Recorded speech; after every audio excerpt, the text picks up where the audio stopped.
भाइयों बहनों, ये कांग्रेस के मुंह में और टीआरएस के मुंह में किसान शब्द शोभा नहीं देता है। ये आजादी के बाद किसानों की जो दुर्दशा हुई, बर्बादी हुई, उसके लिए अगर कोई जिम्मेवार है तो ये 70 साल का कांग्रेस का शासन और 5 साल का टीआरएस का शासन ये किसानों की दुर्दशा के लिए जिम्मेवार है। మిత్రులారా,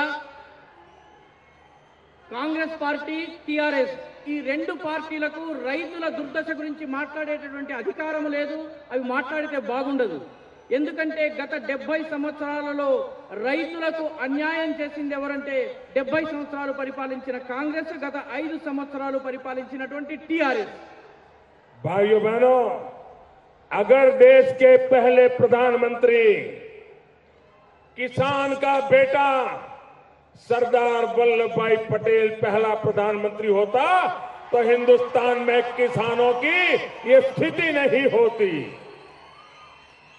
సోదరులారా, సోదరీమణులారా, ఒకవేళ మన భారతదేశపు తొలి ప్రధానమంత్రి రైతు బిడ్డ అయినటువంటి సర్దార్ పటేల్ అయి ఉన్నట్లయితే ఈ దేశంలో రైతులకు నేడున్నటువంటి దుర్దశ ఉండేది కాదు. भाइयों बहनों, अगर सरदार पटेल ना होते तो हैदराबाद जाने के लिए पाकिस्तान का वीजा लेना पड़ता। ये तो सरदार साहब थे कि आज भारत मां की जय हम बोल रहे हैं। మిత్రులారా, సర్దార్ పటేల్ వల్లనే హైదరాబాద్ విముక్తమైంది. లేకపోయినట్లయితే హైదరాబాద్కు వెళ్ళడానికి మనం పాకిస్తాన్ వీసా తీసుకోవలసి వచ్చేది. సర్దార్ పటేల్ యొక్క యోగదానం వల్లనే మనం ఈనాడు భారత్ మాతాకి జై అన్నటువంటి నినాదం ఇవ్వగలుగుతున్నాం. भाइयों बहनों, मैं जानता हूं हिंदुस्तान के हर कोने में सरदार वल्लभ भाई पटेल के प्रति जो प्रेम है, श्रद्धा है, तेलंगाना तो उसमें कई गुना ज्यादा उत्साही है। और मैं तेलंगाना के लोगों को आग्रह करूंगा कि जब भी मौका मिले गुजरात में सरदार वल्लभ भाई पटेल का दुनिया का सबसे बड़ा स्टैच्यू बना है, आप जरूर वहां जाइए। మిత్రుల సోదరీమణులారా, సర్దార్ పటేల్ పట్ల యావత్ భారతదేశంలో ప్రేమ, ఆదరాభిమానాలు ఉన్నాయి. హైదరాబాద్, తెలంగాణలో ఉన్నటువంటి ప్రజలకు మరింత ఎక్కువగా ఉంది. నేను మీ అందరినీ కోరుతున్నది ఏంటంటే, మీకు సమయం చిక్కినప్పుడు, వీలు చిక్కినప్పుడు తప్పనిసరిగా గుజరాత్లో ఉన్నటువంటి అతిపెద్ద సర్దార్ పటేల్ విగ్రహాన్ని సందర్శించండి, నివాళులర్పించండి. जाएंगे? వెళ్తారా? जाएंगे? వెళ్తారా? पक्का जाएंगे? తప్పనిసరిగా వెళ్తారా? मैं जानता हूं आपका सरदार पटेल का प्रेम अभूतपूर्व है, मैं जानता हूं। నాకు తెలుసు, మీకు సర్దార్ పటేల్ పట్ల అవ్యాజమైనటువంటి ప్రేమ ఉందని నాకు తెలుసు. మీరు తప్పకుండా వెళ్తారని నాకు తెలుసు. भाइयों बहनों, सरदार वल्लभ भाई पटेल के सपनों को पूरा करने के लिए, किसानों का कल्याण का काम करने के लिए भारतीय जनता पार्टी प्रतिबद्ध है। సోదరీమణులారా, సర్దార్ పటేల్ యొక్క స్వప్నాలను, కలలను పూర్తి చేసేందుకు, రైతులకు సంక్షేమం ఇచ్చేందుకు భారతీయ జనతా పార్టీ ప్రభుత్వము నిరంతరము నడుం కట్టి పనిచేస్తుంది.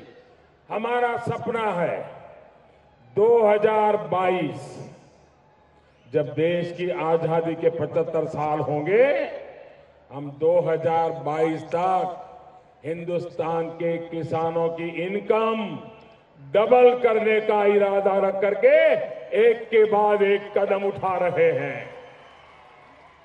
మిత్రులారా, మాకొక స్వప్నం ఉంది, మాకొక కల ఉంది. 2022 నాటికి, అంటే దేశ స్వాతంత్రం సిద్ధించిన 75 సంవత్సరాల నాటికి ఈ దేశంలో రైతుల ఆదాయము రెండింతలు చేయాలని, రెట్టింపు చేయాలన్నటువంటి సంకల్పం మాకున్నది. मैं ये कांग्रेस के नामदार को पूछना चाहता हूं,